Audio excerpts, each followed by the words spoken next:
முத்தம்மாவும் 3000 ரூபாயும். முத்தம்மா பங்களா வீட்டு பெரியம்மா காலமாயிட்டாங்களாம் என்று போகிற போக்கில் சொல்லிவிட்டு போனல்ல அஞ்சலை. முத்தம்மாவிற்கு மயக்கமே வந்துவிட்டது. இருக்காதா பின்ன? அவள் கஷ்டப்பட்டு சிறுக சிறுக சேர்த்த பணம் 2000மும் அவள் மருமகள் அவளிடம் கொடுத்து வைத்திருந்த 1000 ரூபாயை சேர்த்து மொத்தம் 3000 ரூபாய் பெரியம்மாவிடம்தான் கொடுத்து வைத்திருந்தாள். அவன் மகன் பரஞ்சோதி மொடக்குடியனாக இருந்தான். வீட்டில் ஒரு பொருளையும் விட்டு வைக்க மாட்டான். அவன் கண்ணுக்கு தெரியாமல் பணத்தை மறைப்பதே பெரும் பாடாக இருந்ததால் பெரியம்மாவிடம் கொடுத்து வைத்திருந்தாள் முத்தம்மா. ஏதோ மருமகள் பூங்கொடியின் சாமர்த்தியத்தால் அந்த குடும்பம் ஓடிக்கொண்டிருக்கிறது. பங்களா வீட்டு பெரியம்மா என்று அழைக்கப்படும் ராணி அம்மாள் வீட்டில்தான் முத்தம்மாவும் வேலை பார்த்தாள். ராணி அம்மாள் தன் வீட்டில் வேலை செய்பவர்களை அன்புடனும் மரியாதையுடனும் நடத்தினார். ராணி அம்மாளின் மகன்கள் 4வரும் நன்கு படித்து வெளியூரில் பெரிய பெரிய வேலைகளில் இருந்தனர்.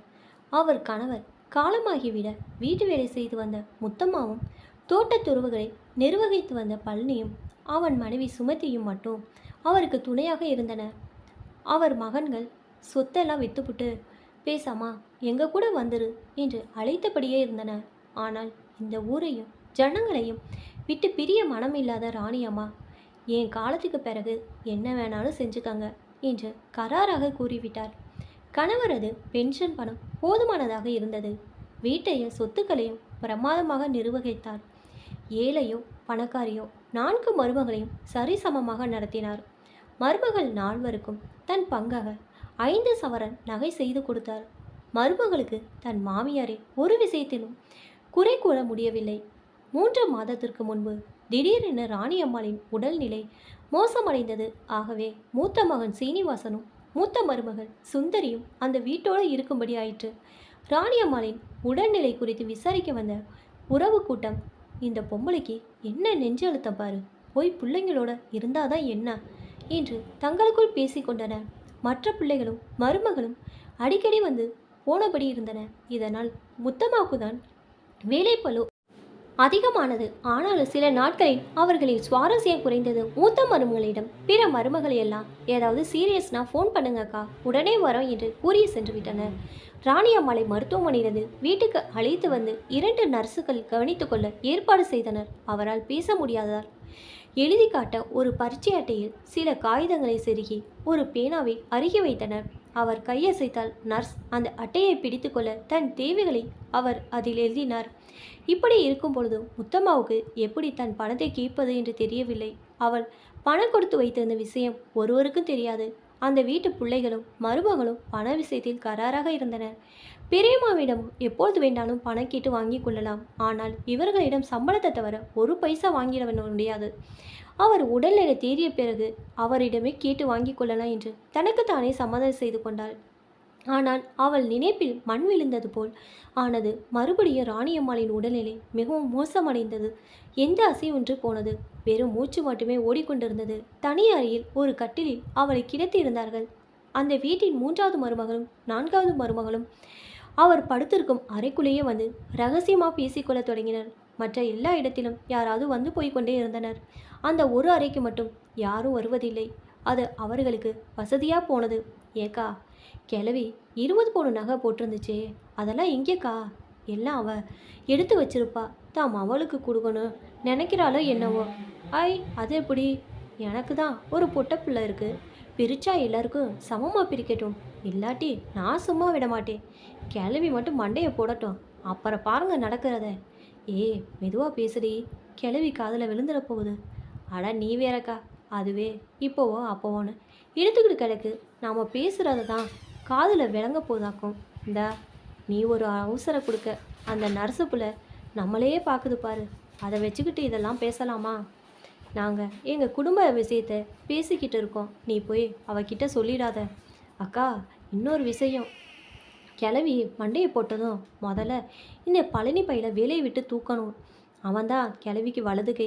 தென்னந்தோப்புல உள்ள நிறையா தேங்காய் வைத்து காசு பெரட்டிட்டான். அவனுக்கு ஒரு பைசா கூட கொடுக்கக்கூடாது. கூடத்தில் வேலை செய்து கொண்டிருந்த முத்தம்மாவுக்கு இவர்களின் உரையாடல் பகீர் என்றது. பழனிக்கே இந்த நிலை என்றால் ஏன் நிலை? எப்படி என் பணத்தை மீட்பது? எங்கடா வந்த? என்று வாசலில் மூத்த மகன் சீனிவாசனின் குரல் அதட்டலாக கேட்டது. முத்தம்மா ஜன்னல் வழியாக எட்டி பார்த்தாள். பழனி தன் மனைவியுடன் நின்றிருந்தான்.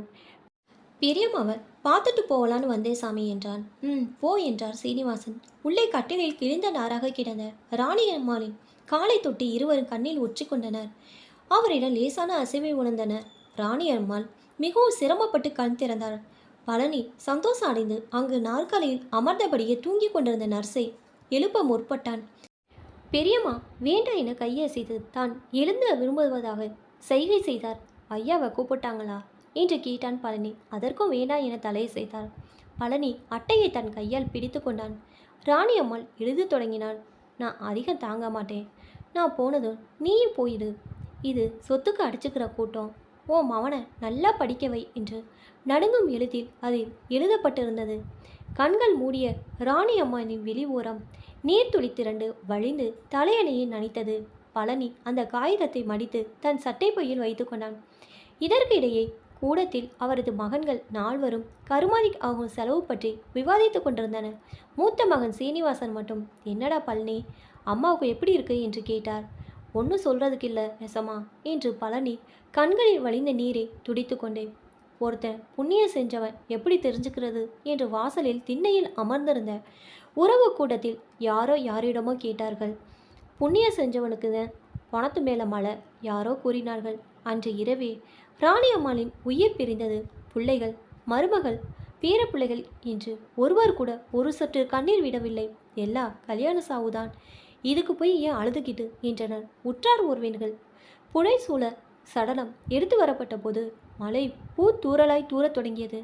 பணத்தை இழந்த கவலையால் முத்தம்மாவுக்கும் அழுக வரவில்லை. வீட்டுக்கு வந்த மெல்ல தன் மருமகளிடம் பண விஷயத்தை கூறினாள் முத்தம்மா. அதிர்ச்சி அடைந்த பூங்கொடி, உங்கள் காசை இழந்ததோடு இல்லாமல் இப்படி ஏன் காசையும் இழந்துட்டு வந்து நிற்கிறீங்களே, நான் என்ன செய்வேன், யார்கிட்ட போய் கேட்பேன் என்று புலம்பினாள்.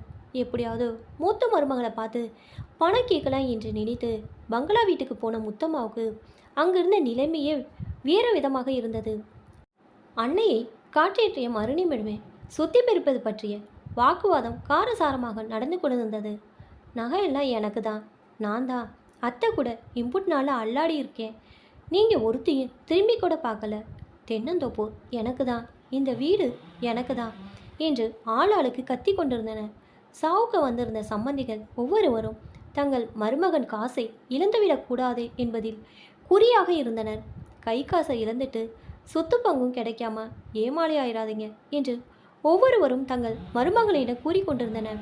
இந்த நிலையில் எப்படி பேசுவது என்று தயக்கத்துடன் எட்டி பார்த்த முத்தம்மாவிடம், இந்தா இங்கே வா, எட்டி பார்த்துட்டு சும்மா போறியே, என்ன விஷயம் இரு, இந்த ஒயர்குடியில் அத்தையோட புடவையெல்லாம் இருக்குது, உன்கிட்ட தான் கொடுக்கணும், வேற யார்கிட்டே கொடுக்கக்கூடாதுன்னு ஆஸ்பத்திரி போகிறதுக்கு முன்னாடியே எங்கிட்ட கொடுத்தாங்க, நான் தான் மறந்து போயிட்டேன், இந்தா எடுத்துகிட்டு போ என்று கூறியபடியே ஒரு ஒயர்குடியை அவள் கையில் திணித்தாள் மூத்த மருமகள் சுந்தரி.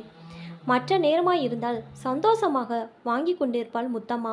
ஆனால் இன்றைய மனநிலையில் வாங்கவே பிடிக்கவில்லை. வேறு வழியின்றி கூடையை எடுத்துக்கொண்டு வீட்டுக்கு சென்று தன் மருமகளிடம் கொடுத்தாள். ஆமாம், பணத்தை கேளுங்கன்னா இப்படி பீத்த புடவை வாங்கிட்டு வந்து நிற்கிறீங்களே என்று ஆயாசமாக கூடையை விட்டெறிந்தாள் பூங்கொடி. ஒயர்குடியில் இருந்த புடவைகள் கீழே விழுந்தன. அவற்றுடன் 6 500 ரூபாய் தாள்களும் ரப்பர் பேண்டில் சுற்றப்பட்டு கீழே விழுந்தது. அவற்றை பார்த்ததும் கண்கள் விரிய முகமலர சிரித்தாள் பூங்கொடி. ஐயோ பெரியம்மா, இப்படி என் கடனை அடைச்சிட்டு தெய்வமாக போயிட்டீங்களே என பெருங்குரல் எடுத்து அழத் தொடங்கினாள் முத்தம்மா.